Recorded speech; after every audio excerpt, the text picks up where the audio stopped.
Welcome back to Brazil Crypto Report. Today I'm joined by Alexandre Vasarhelyi, who's the Chief Investment Officer at BLP Crypto. We discussed the new CVM Resolution 175, which greatly reduces the barriers to entry for Brazilian investment funds looking to allocate into Bitcoin and other crypto assets.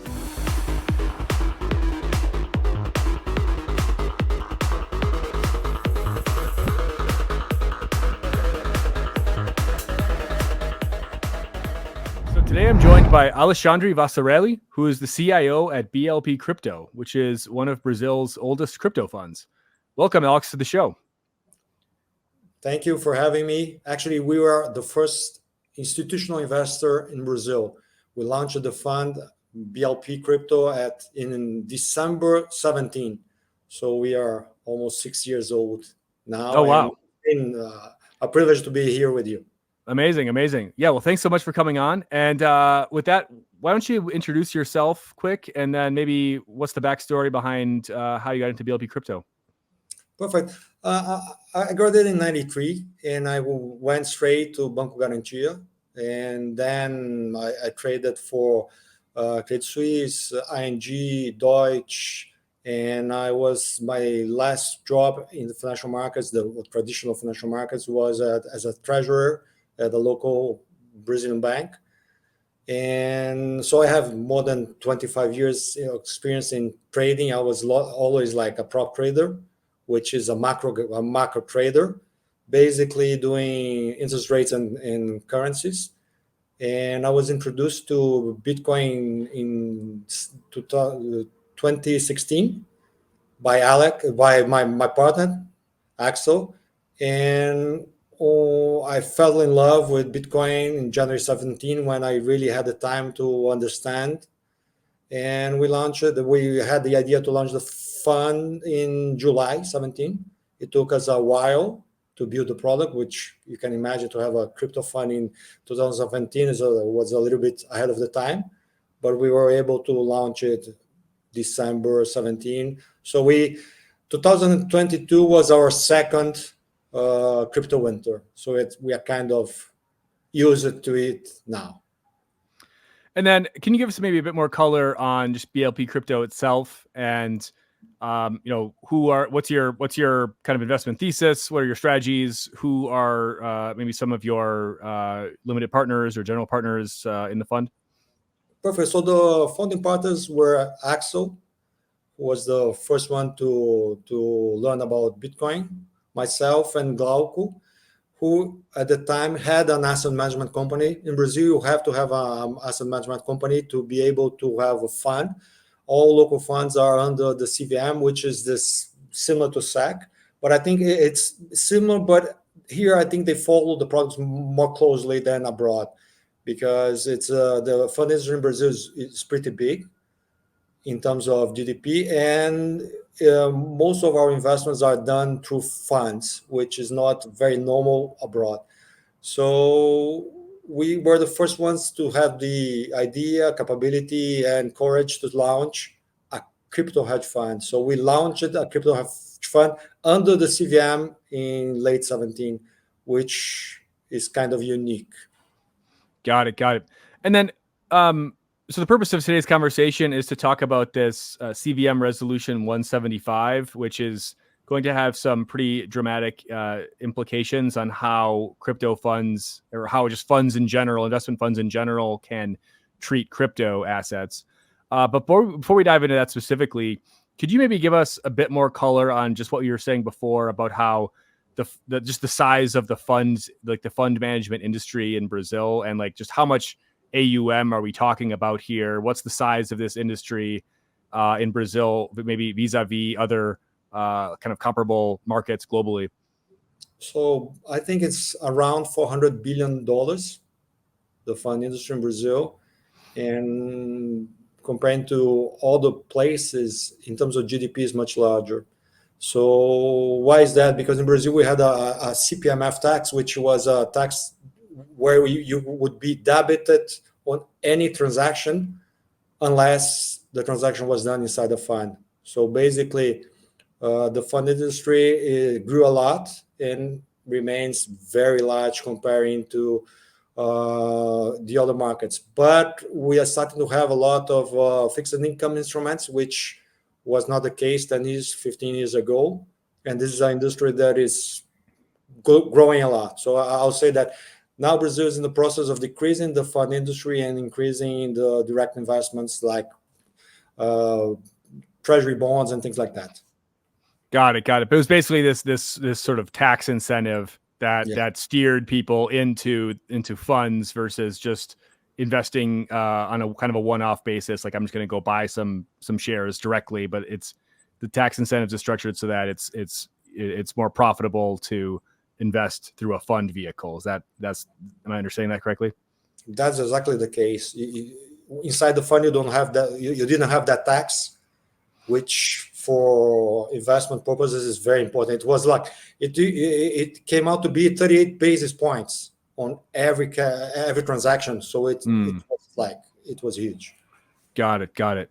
And then, so diving into how funds can interact with crypto assets, could you maybe give us some color as to just what the CVM? So the CVM is the Brazilian SEC, Brazilian Securities Regulator, for I guess those maybe not familiar with the acronyms here. And could you maybe just give us some color on what exactly this resolution does, specifically related to crypto assets? And then once we kind of define what the changes are here, it might be helpful to distinguish like what was the operating environment before, because I know there's some kind of weird rules around funds could invest in crypto, but it could only be with like an international like exchange or an international brokerage or something like that. And then, what is the landscape kind of moving forward now under this new resolution? So I'll start with how it was, because I think it's easier to understand. So when we launched the fund, there was no specific rule saying anything about crypto. Crypto for the CVM was not, and it's currently continues not to be a financial asset. But what we had in place was a rule that a local fund could invest abroad, and depending who was investing on the fund. So in Brazil, we have three main categories. One is professional investor, who can do pretty much everything. Then the second one, a professional, is someone that holds more than $2 million in assets. Qualified investor is someone. Sorry, dollars? Is that dollars or reais? Dollars, 10 million reais, around $2 million. Okay. A qualified investor in Brazil is someone that has $200,000 invested, which 1 million reais. I'm divided by 5, just for you guys to know. Right. And the general public, the remaining.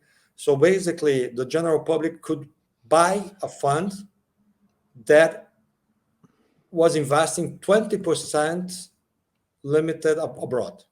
A qualified could buy a fund that invests 40% abroad, and the professional could buy a fund that invests 100% abroad in anything. So we used the regulation that was in place, and we launched a fund that for professional investors that would invest 100% of the assets abroad. And with that rule, what we did, like, we bought dollars and we invested. We bought shares from a fund that we launched in the Cayman Islands, which would be the master fund. This was like very new. The CVM in January asked us to explain the product, and we went to Rio de Janeiro, where the local branch is, and we were very impressed by how much. We spoke to Daniel Maeda, which continues to be the director of the fund segment in CVM, and I was very pleased that he really knew a lot about crypto assets, blockchain, and things like that. And since that time, it was clear that the public entities in Brazil were not against crypto, which I think is kind of unique, or at least it's very different from what we hear from the US regulators. But they didn't change anything until beginning of last month. So they didn't add one line of regulation for the crypto funds. We just used what they had, and it's kind of indirect investment until the 175. What changed in this? Let's go into the why. What changed? Basically everything. I think the main change is that they recognize crypto as something different. So the new regulation, the 175 is there are a lot of things. I'm just going to focus on crypto and why is important what they did. They basically said, so the first major topic is that they recognized crypto as something different. And they said that everybody, any mutual fund or could invest in crypto assets up to 10%. So that means that with the new regulation, a hedge fund in Brazil, and there are some hedge funds that are 20, there are some hedge funds that are $10 billion of size. There are some big hedge funds. They now can invest up to 10% of their assets in directly in crypto assets. So they can basically open an account at Coinbase and buy whatever they want, and no questions asked from the CVM. This is like major improvement on the previous regulation, and it opens the market for all funds in Brazil. And not only that, they said that if a local fund wants to buy ETFs, basically a Bitcoin ETF is for them is similar to S&P ETF, and they could buy up to 100% of the fund. So the local market is completely open for crypto investment or buy hedge funds. And this is like, we know that with the regulation in place, the guys are going to try to buy some. I think we are very, very close to the industry, and there are some big players that we know liked the asset class. And so just to sort of make sure we're understanding everything properly here, like before CVM 175, like if a hedge fund in Brazil wanted to invest in crypto, wanted exposure to crypto assets, they would have had to do this kind of complicated procedure where they're going overseas and they're investing, in a Cayman Islands fund up to, 10, 20, or like 20 or 40 or 100%, up to those limits based on like what the makeup of their fund is, or their customers, their LPs. Whereas now they don't have to go through this kind of this sort of bizarre structure of having to go to Cayman Islands or someplace to set up a fund. Or I guess I'm not sure I'm like quite understanding like the difference here. Like am I? No, yes and no. Basically, you are correct in the terms of the structure. The problem that they had before 175 is that to be able to, suppose you are a hedge fund that you have $1 billion and you want to buy crypto, you could buy indirectly. But in order to do that, your fund administrator would need you to rewrite your bylaws and explicit put there the clause that you could buy up to X% of your fund in crypto, and you would have to go probably into a voting to see if your clients would allow that. And most fund administrators wouldn't even allow that. Why? Because they were not comfortable with the asset class, and they were not obliged to accept a fund. Because in Brazil, it's very different from elsewhere. The fund administrator was legally responsible for the fund, not the manager. So what you're saying is that technically they could do that, but they would never do it because it was such a big problem that they wouldn't even try. With the new regulation, if you want to buy up to 3% of the fund, you don't need to even change your bylaws. So if the guy wants to buy 3% in Bitcoin, you don't need even to change the bylaws. And the administrators now, I think that only a very few of them are able to handle the management of Bitcoin. So it will still need some time for them to adjust, because they are the ones that run the portfolio. So Got it.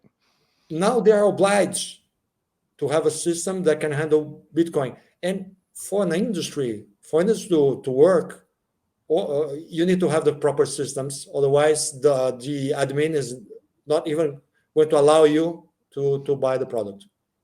Got it. Got it. So before, okay, so that's a helpful explanation there. So before, it was technically possible to have access to these assets.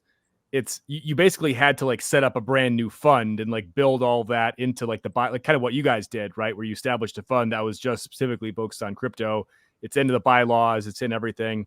But to take an existing fund and try to pivot it and be like, hey, we're going to invest in crypto through this vehicle, the amount of work you'd have to go through to do that was just so immense that it was not worth the time or the trouble, essentially. But now with this under this new structure, that it's basically easier for existing funds to pivot into allocating into crypto assets under this new structure. They don't have to go and basically rewrite their entire bylaws and have a voting process, and then find then you don't have to worry about the administrators blocking them or for whatever reason.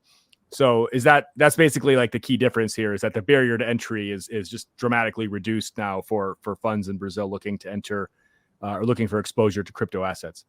Exactly. Let me draw an analogy. It was similar to running a marathon, and now it's running a 5K.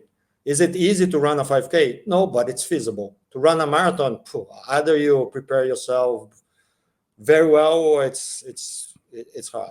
So it's not like 100% easy, but it's much simpler than it used to be. And I think it's fair. I think you need to be prepared to enter the space. Otherwise, it's not fair for your client. It's not an easy space to be involved in. Yeah. So then practically, I know that according to the Rule 175, funds will be able to negotiate crypto from agents from institutions that have a license from the central bank, or that there's like a clause where they can purchase crypto from international exchanges that I'm not sure what the exact requirement is, but basically something that's like regulated internationally or has sufficient liquidity. And I guess my question would be, like, how many institutions are there out there that would actually meet these requirements that are laid out? Like, how many of these institutions that either have a license with the central bank or internationally that have enough liquidity to meet the requirements that are laid out in this resolution? The big ones. And I think it's fair. I mean, we have so many exchanges in the world. I think that is good for the client that the fund admin is going to use one of the big ones, like we do. We only trade with 5 venues in the world, and the criteria that we use is it needs to be a place where you have a strong regulator.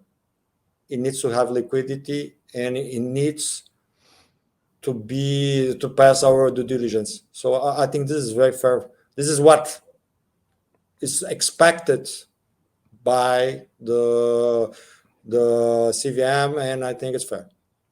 Got it. And then I know some of the local exchanges have been, kind of pivoting into this as well, with the expectation, they've known this is coming for some time.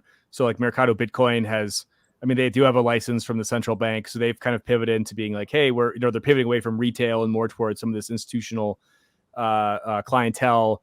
I believe Foxbit too. I'm not entirely sure, but I know some of these local guys have been kind of pivoting. And I guess, maybe there's kind of a broader question here about how does this rule change impact just the broader industry across of all these different service providers in the crypto, servicing the crypto industry in some capacity, or some of these folks that have been maybe adjacent to crypto for some time. Like, how does this affect maybe banks who might have new custody demands, or might have new clients interested in custodying crypto assets? Who are some of the stakeholders in the market that are going to be impacted by this in some capacity, aside from just funds and investors who are now able to access crypto more easily? Basically, the landscape is going to change a lot on the next year. And we know that because we are in close contact with a lot of big players. And it's amazing. Some of the big local banks are trying to understand and enter the space. We know that Mercado Bitcoin has already a desk involved exactly on that product.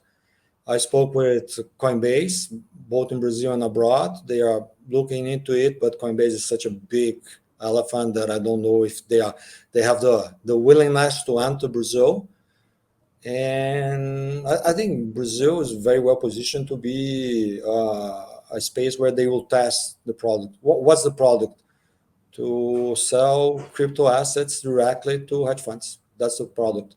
In the US, maybe you guys will have the ETFs in 2024. Maybe not. In Brazil, they are able to buy directly. It's a huge advantage for us. So even though, so maybe a clarifying question here. So even though there are, there's something like 12 or 13 crypto ETFs trading on the B3 currently, a fund could not invest in previously, and if a fund could not invest in like, the hash 11 ETF or one of these Bitcoin ETFs, like they would have still had to go through this whole kind of offshore route, essentially. They could, but I think the local market doesn't have the size that they need. I think it's a problem of size. So imagine the guy that runs a $2 billion hedge fund. He wants to buy 1% of the position in Bitcoin. It's a big position for local markets, and I don't think they could handle. So it's a question. A trader won't enter a position that they can't get rid of the positions fast. It's as simple as that. And the local ETFs, they don't offer that kind of liquidity. Got it. Okay, so it was theoretically possible for a fund to do that, but the liquidity, like there's not deep enough liquidity there for them to do that responsibly, essentially. And we go back to the last problem that they were not comfortable in putting crypto inside the fund because the admin was not comfortable because the regulation was not in place. So I mean, even though they wanted, they wouldn't be able to do it. Got it. Okay. And then on the, just kind of thinking through some other practical effects or impacts of this resolution here. Now that funds are able to invest up to 10%, I'm assuming that most of these funds are not going to just be rushing out and buying 10%, allocating 10% into Bitcoin, tomorrow, right? Like this is going to be kind of a gradual thing. Is there any? I understand that the resolution is being like implemented. It's being kind of phased in gradually as well. So I'm wondering if there's like a timeline for like when you would expect this to really kind of kick into full force. Like when can we expect the impacts of this to be like really like pronounced or really understood? So I'm going to answer this question on a very different way. I think before 175, they had the excuse not to buy crypto because this is what I used to do. So basically, a hedge fund manager, the mandate is to make money.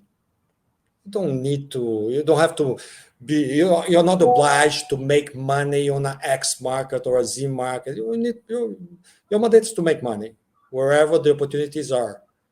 And it's clear that Bitcoin was the best trade on the last 5 years, 10 years. And they were not involved in the best trade in the last decade, which for me makes sense because they didn't need to. No one was involved. But after 2021, I think some of the good guys in the US started to invest in crypto. So one Paul Tudor Jones defended Bitcoin. For me, that was a huge turning point because that's one of the best funds in the world. If he's saying that Bitcoin is an interesting investment, I think everybody needs to hear. Of course, they knew, we told them that, we showed them, but it was very hard for them to invest properly. Some of them invested in our fund on the personal account. So we know that the guy that runs a $10 billion, $20 billion mammoth likes crypto because he's one of our clients, but he would never touch it with the fund. Probably they will. And when is a good question. And the market's going to tell them when. Because imagine that we have the bull run that we think will happen in 2024. So let's move to January 25. A guy that bought crypto in his fund is making like 17%, 20%, and the other one making 11, 12. Because he didn't touch it. What do you think is going to happen? Of course, the clients are going to flow, the money is going to flow from one to the other, because at the end of the day, it's a very competitive industry. So there are no excuses left. They will either need to focus on crypto, because 2024 is going to be a very hard market to beat. So imagine that you want to build a portfolio for next year. S&P, super expensive, treasuries are all over the place, and everybody in crypto is saying, listen, look at us, it's going to be a nice year. And at the end of the day, we've been right for the last 5 years. So what strikes me as very strange is that everybody looks into crypto as it's a gamble. I mean, I know it's 80% volatility, it's not easy, but on the last 5 years, our fund is 600% up. So I think the risk, was really well paid. And for sure, they know that. The ones that are doing their homework, they know that. And going back to your question, I think they will be forced into the market. As simple as that. So customers are basically, or investors are going to be demanding that, like, they're going to have, the funds are going to have to be responsive to the concerns of the investor and to the wishes of the investor, essentially. And the funds that are that still play this game of being reluctant, the investors are just going to move to funds that are more open to these types of assets, essentially, is what you're ultimately saying. Afterwards, the investor doesn't know. What the investor knows is that at the end of next year, if we are correct and someone makes a kill trading Bitcoin on a hedge fund, that guy will be receiving a lot of money. And the ones that are not touching, because there are some guys in the industry in Brazil that they think Bitcoin is they still think it's a bubble. There are some guys that but there are some guys that still think there's a bubble. So imagine that conversation that conversation now. Imagine a panel with me and a guy that thinks Bitcoin is a bubble. I'll say, listen, the fund is up this year. The fund is up 105%. Right, and this is supposedly a bear market, right? The numbers are like my father used to say. You can't argue against the numbers. The numbers are there. If your job is to make money for your clients, I did mine. So I think at the end of the day, this is a very competitive industry, and the guys the hedge fund managers, they are smart people. So if we are right, everything that is based that we are right, and crypto is such an incredible asset class. We've been right for the last 10 years. It doesn't mean that we're going to be right on the next 10, but it should. For us that we have been here for the last 7 years, what I can tell you is that I never expected to have in the pipeline 12 ETFs, and 3 of them like Fidelity, BlackRock, and I would never expect that. The names that we were expecting was SolidX, Gemini. It's moving much faster than we anticipated. And on that subject, and not to turn this into a U.S. Bitcoin ETF conversation, because I think there's enough of those happening elsewhere, but how much could an approval of a U.S. Bitcoin ETF add additional stimulus, perhaps, to fund managers in Brazil? Right. Obviously, there's ETFs already trading in Brazil that are listed, but the approval of one in the U.S. obviously gives like an extra kind of aura of legitimacy to this whole industry and this asset class. Is that something that you think Brazilian like fund managers are going to be paying attention to and watching closely? I don't think it's the public is not the fund managers. The huge difference, in my opinion, is that once you have let's say BlackRock puts an ETF, so all investment managers in the US will have access to the product. But the important thing is they will be able to buy it. Because the problem with crypto now is that someone that likes it and trades or invest money professionally, they can't touch it. Because the legal problem and the problem to trade something that nobody else is doing and it doesn't have the proper stamps is too big of a problem for them. So basically, once you have the BlackRock stamp on the product, it's a completely different ballgame because everybody would be able to touch it. I'll give an example, which is very funny. In 2018, we were pitching the fund for a billionaire in Brazil. And on the one day before, the Brazilian central bank said that Bitcoin was a pyramid. He said that. Elon Goldfarb. And I know that Elon is a genius. Like he's one of the best economists in the world, or at least in Brazil. And the guy, he asked me, he said, listen, you're trying to make me buy this. And Elon, who used to work with me, said that it's a pyramid. Then what's your take on that? I said, listen, which Elon, which hat? The central bank president hat or the economist hat? If it's the central bank president's hat, which I think is the case, he's completely correct. The central bank is the one that sells currency. In his case, the Brazilian real. In the US case, it's the dollar. So that guy is exactly the one that needs to tell that Bitcoin is a pyramid, because this is the toughest competition that he will face in the next 50 years.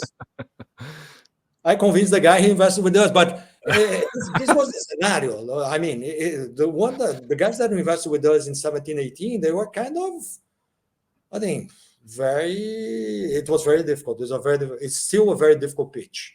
Once you have the stamps, and the last very important piece is that once they have the product, I mean, we know how Wall Street works or any industry works. Once you have the product, you start to sell it, marketing and producing stories, and then the narrative evolves from a pyramid to a very good investment.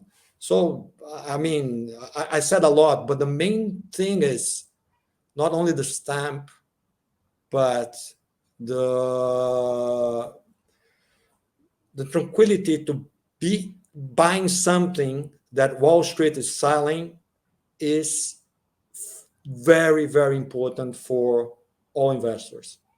And this is from the guys that come from crypto, they can't understand that because they can't understand the size of the big markets. Yeah. Because Bitcoin it's not even 1 trillion. Yeah, it's still a tiny asset. Even if you take the entire market cap of like all current cryptocurrencies combined, it's still a drop in the bucket, right? Compared to the whole global asset market, right? Going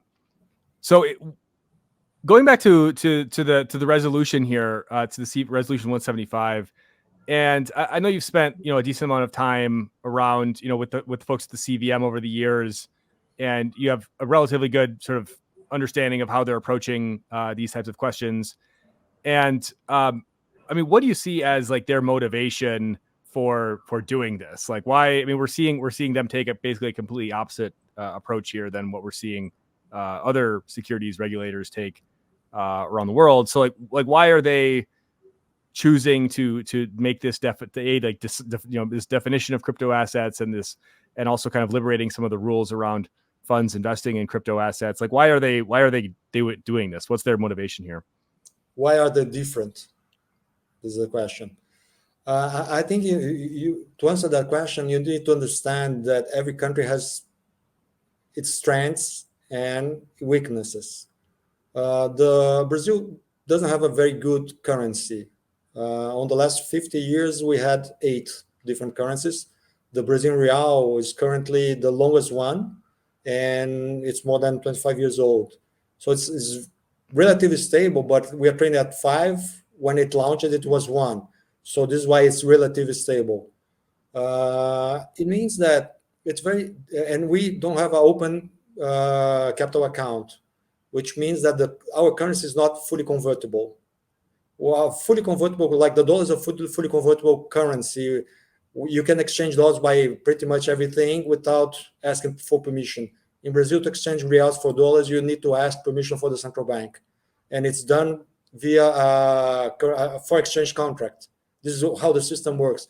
So the currency, and the reason for that is because in 1987, the country didn't have enough dollars, so the whole system was designed to capture and control the dollars that are inside the country. This is the backdrop.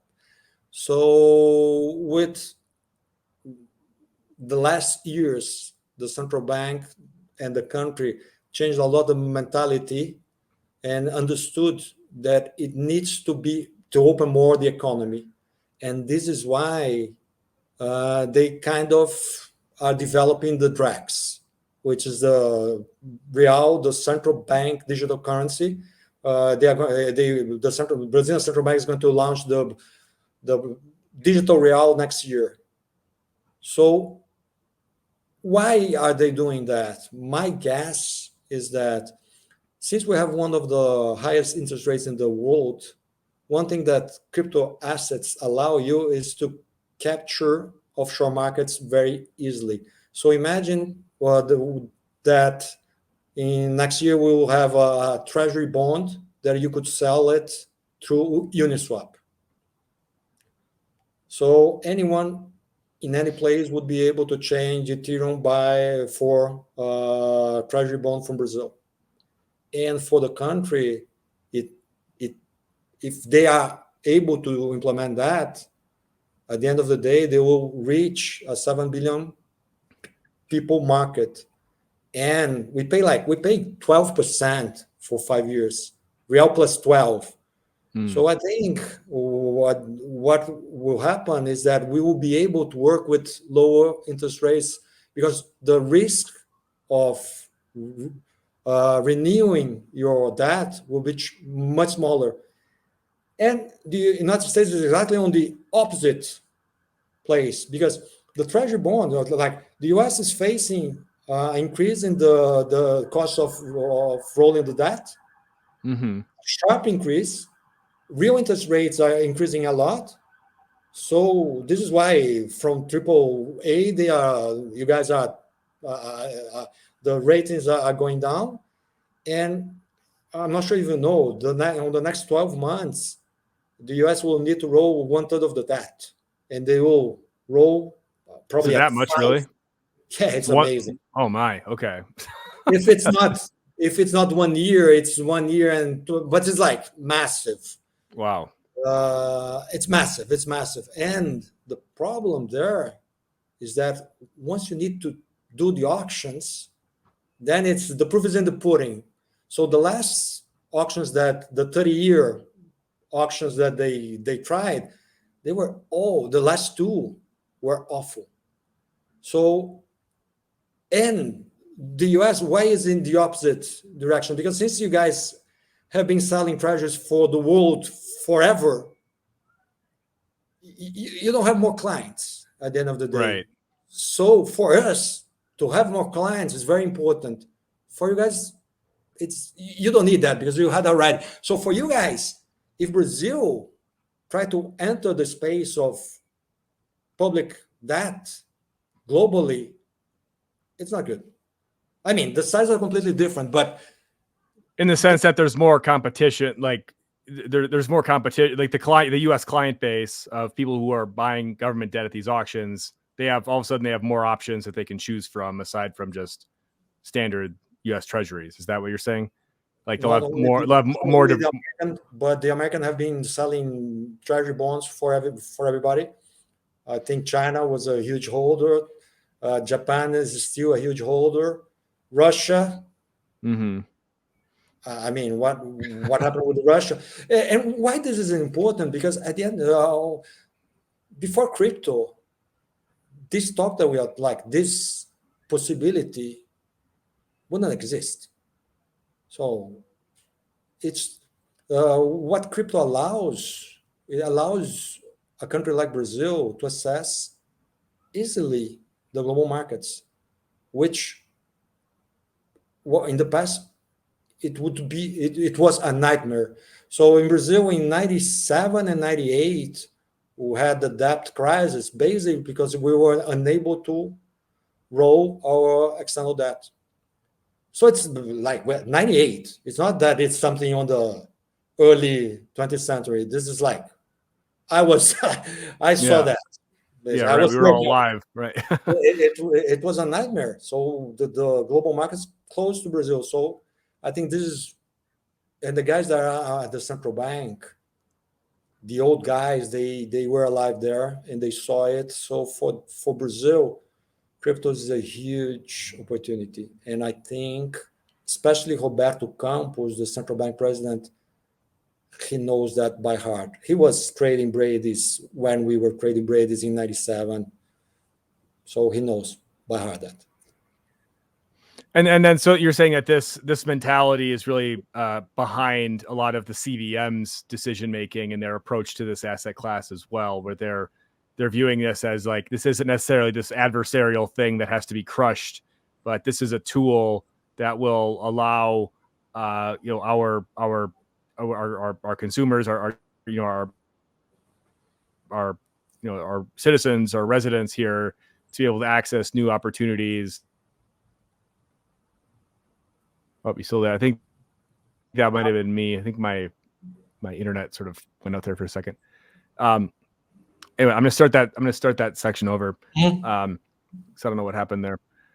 But basically, so you're saying that with this mentality and all this kind of backdrop and this history that you've just been explaining is really what's driving the CVM's thinking on and their approach to these assets, right? And they're not looking at this as something that's adversarial and that needs to be crushed, or it's this thing that's just sort of a nuisance, but they're looking at these technologies in this asset class as something that can provide like real value in the immediate term and in the longer term to the Brazilian financial system. Essentially, is that a good way of kind of summing up what you're trying to say?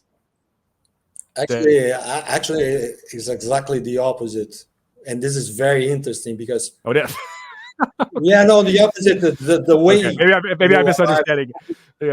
No, the conclusion is perfect, but the way you arrive at the conclusion is exactly the opposite.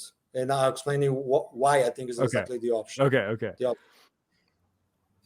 I think it's very hard to argue that crypto assets are not going to help the economy. A faster currency is better for the economy.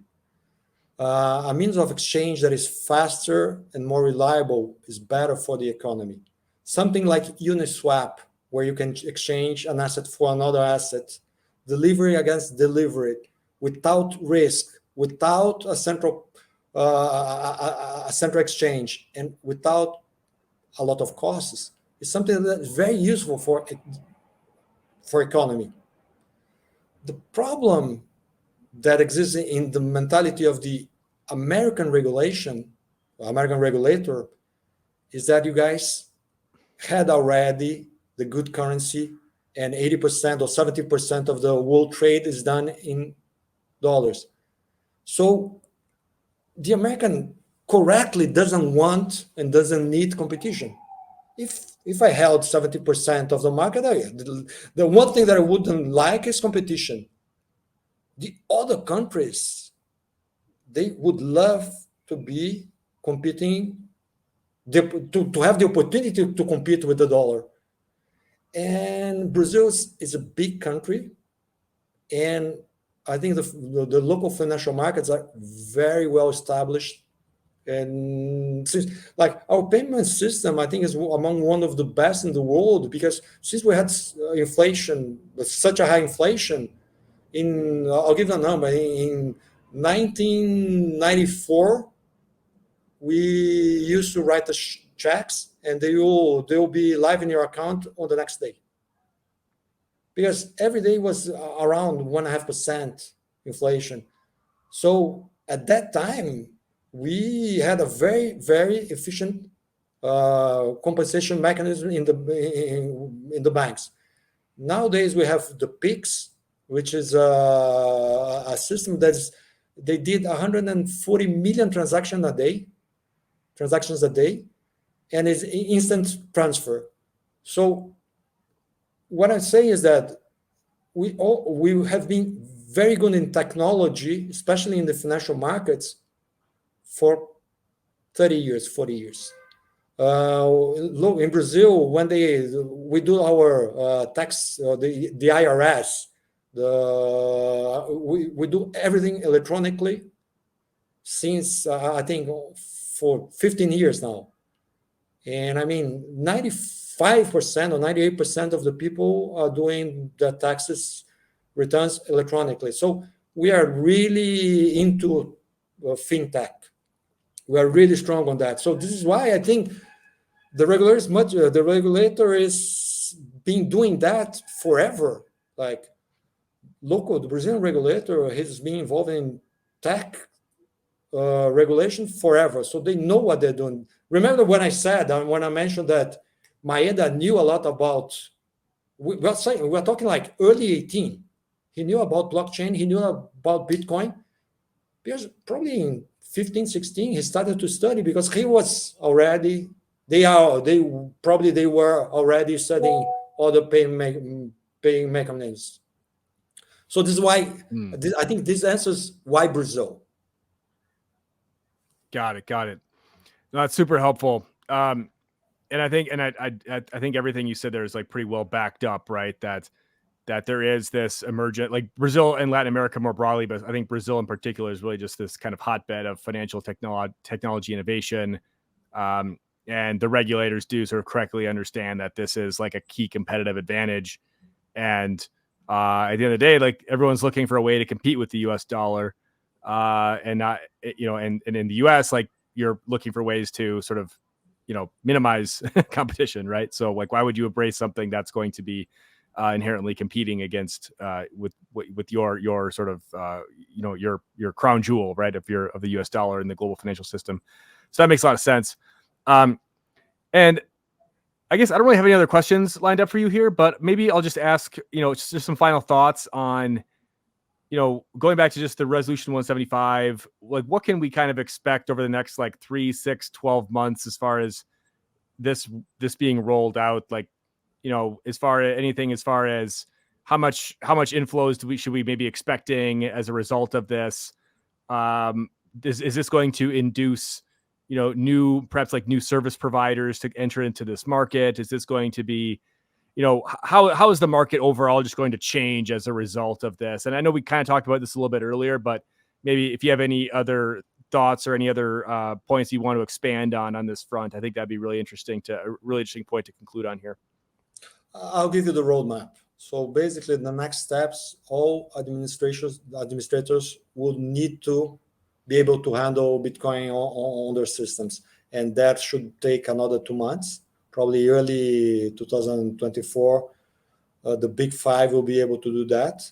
And once they are able to do that, when you say big five, who are you referring to? The big admins. I don't want to mention names because I can be wrong, but there are like the big banks, and they kind of are the most important on this business, which is custody and fund admin. And so what we should expect among I would say that among the big 3 banks in Brazil, probably one will be offering that product. Meaning What is normally a bank treasury does? Someone wants to buy a zillion treasury bonds, they sell it. So I think early next, on the first semester of 2000 or next year, probably one or two of the big banks will be able to quote $50 million Bitcoin for a hedge fund. And that's very important because the hedge funds, for them to open an account with Coinbase, it's out of the box or out of the normal process for them. For them to quote a big bank, oh, give me like, what's your price for $50 million Bitcoin? That's what they do. They are used to it. So that's the infrastructure that will be in place. And the last part of the question is, what will they do with the infrastructure? And then my answer is, there's one thing called reflexivity, which is a concept coined by Soros, which simplistically says that price makes the positions.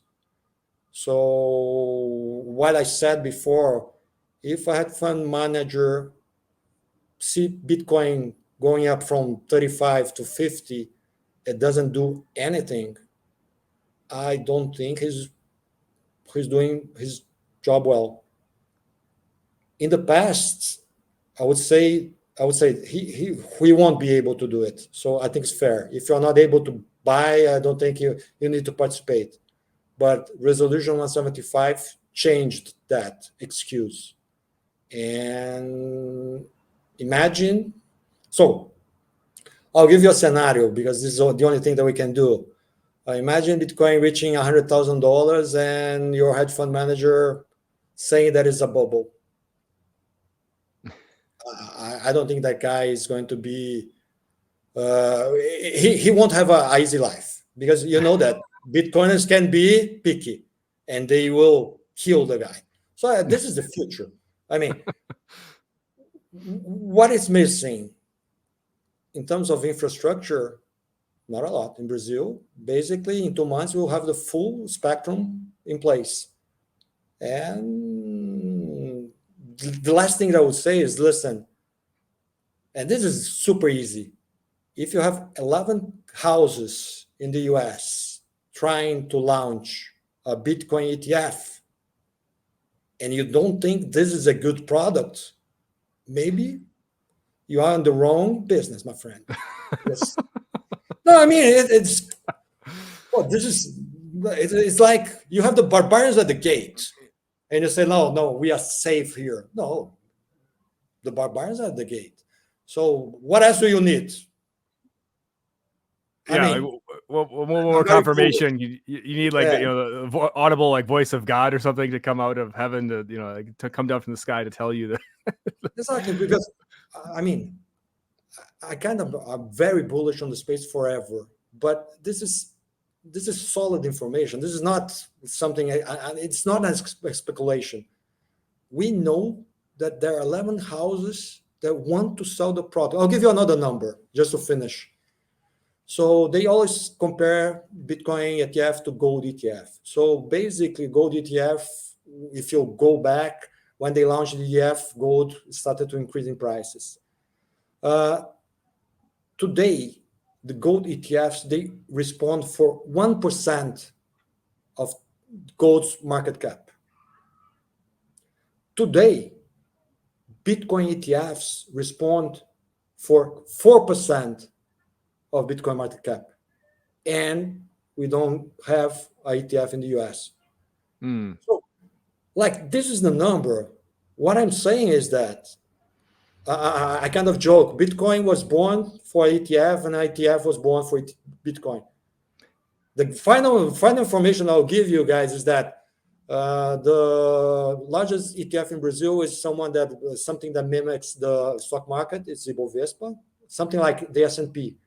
The second largest is a crypto hedge fund, a crypto ETF that was launched, I think, 2 years ago. Yeah, it's the hash 11, right? From hashtags. So what else do you want? Like they have, this is the second largest, and the market cap even doesn't account to more than 2 trillions. So all the signs are there. We can be wrong. Of course we can be wrong. But if we're wrong, we are going to be wrong with BlackRock. I would love to be wrong with BlackRock. I wouldn't like to be on the opposite side of them. They always say the problem is to be wrong alone. And this was the problem that we were facing when we launched the fund. So I'll end the interview with that. When we launched the fund, the problem is that if we were wrong, we would be wrong alone. We were the first fund in Brazil. Now, if we are wrong with BlackRock, I mean, it's good company, right? It's good company. You can call up Larry and be like, "Hey, man, we swung and missed. We messed it up. We messed it up." Well, anyway, this is a really great interview, Alexandre. Really appreciate your insights here. Great color, and just love diving into how you're thinking about all this, and also just your familiarity with this the Brazilian sort of fund structure and some of the rules governing some of these things, and how things are going to be changing here. Super helpful to get your vantage point on this. And I guess I'll leave any like final thoughts to you, anything else you wanted to mention, and then how can folks get in touch with you or BLP Crypto if they want to reach out and learn more? Perfect. We have a site. First, thank you for having me. I think it's very interesting to talk to a different audience. I think a lot of that we see here in Brazil. We were trading international markets since '95. So it's similar to everywhere, and crypto is much more developed here. Like the financial products in crypto, our fund, we have a daily NAV. So basically, you can buy or sell it on a daily basis, which is unheard offshore. And this is like typical product in Brazil. We have ETFs, so we have all products in Brazil, and it's very interesting because we think that the CVM allowed that. So at the end of the day, the CVM really worked well for the market because the products are doing really well. So like I mentioned, our fund is up on the last 5 years. I think it's up 600%. So the client's happy also. Our clients are making money. And this is the important thing. The CVM is there to make sure that we offer safe products. And you guys can rely on the products that we offer in Brazil.